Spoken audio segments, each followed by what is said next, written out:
Rexon, Hi, we're around the fire again. yeah, Let's good. shake each other's hand because I think it's becoming a tradition around the fire. Which is And nice. very welcome to Fireside Sunday evening. And yeah, I'm sitting around the fire. There's a few people around here. I think I'll do a quick introduction. Rexon can introduce himself in 2 seconds. But first of all, Angie in the Live Control Center, William in there as well. Hendrik, my very good friend, Hendrik Heil Arendt as we call him behind the camera. Andre Klaassen here as well, another good friend. I'm Peter Pretorius, and I'm Rexon. As you all know me, I'm joining around the fire for tonight. what did someone call you today, Rexon? Leopard tracker. One of the Leopard emails that tracker, came through. yeah.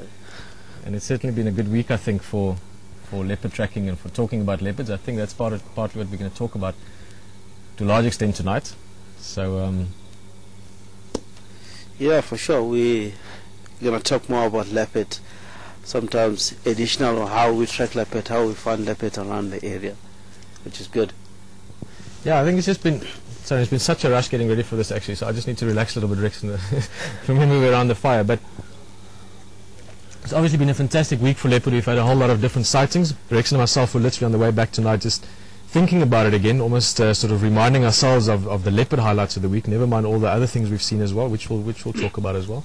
But when did all this start happening with Karula getting on heat? It was about 3 days back.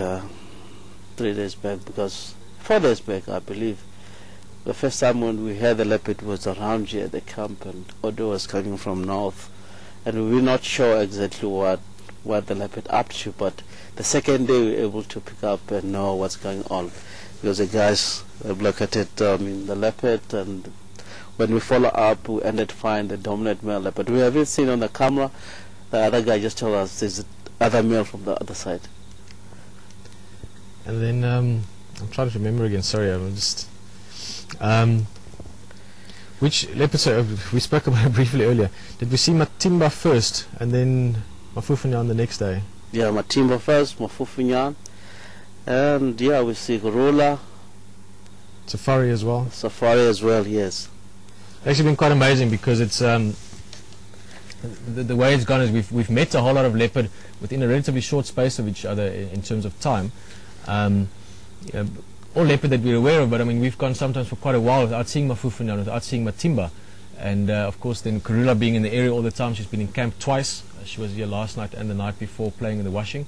And what's interesting as well is the relations between this. Now again, Rexon can embellish on this more, but essentially you've got Safari, who's a great leopard that I've known for a long time since my early days of guiding here, and her offspring, Matimba a male, Karula a female, and all of them active in the area, and even that great drive I had with you guys.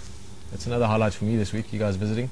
On that surprise drive we had during the day yesterday, we saw Tingana. So we've seen yes. 3 generations and 2 separate offspring from Safari in the space of a week. And we're going to see another soon, very soon, I believe. It's just amazing how all this leopard can spread out around the area, as we can experience the generation of the leopard. If the leopard is mating now, Gorilla especially, very soon, in 110 days, we'll be able to see the youngster, and that will be very, very awesome for us, very good, because we're able to put this in data and know exactly how it works. Everybody will know what's going on with the cubs when they started to mate. Actually, when we're lucky again, if we can get them, I mean, when the mother having a youngster was still young, it will be very good. It's super relaxed, but they've still got blue eyes. Yeah, I've only once seen a cub with blue eyes. and black in color. You know. I was able to track that. You know, I will be very keen to check the den.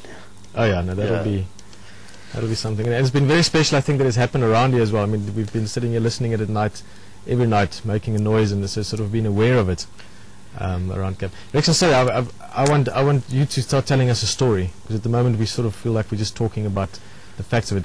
You said earlier, this morning when we spoke about Safari, how she lost the eye. Now, for those of you that haven't seen her, Safari is a beautiful female, quite old. There's a lot of history to it, but she's got a very, very easy way of being recognized. She's got a opaque or a blind right eye, essentially, and you can see that quite easily.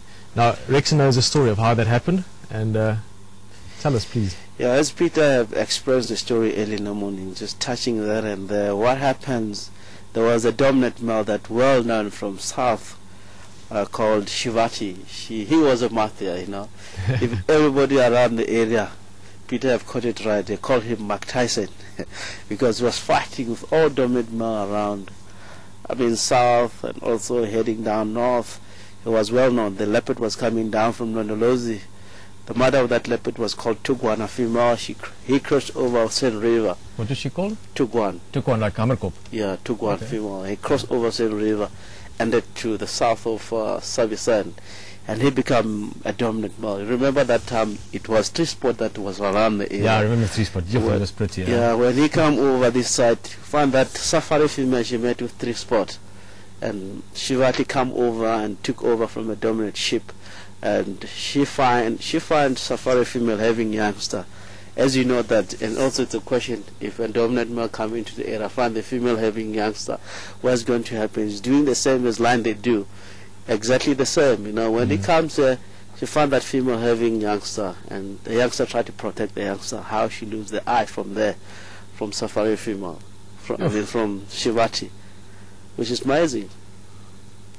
Yeah, it is, And I mean, I'm thinking back 3-4 years now, 4-5 years almost.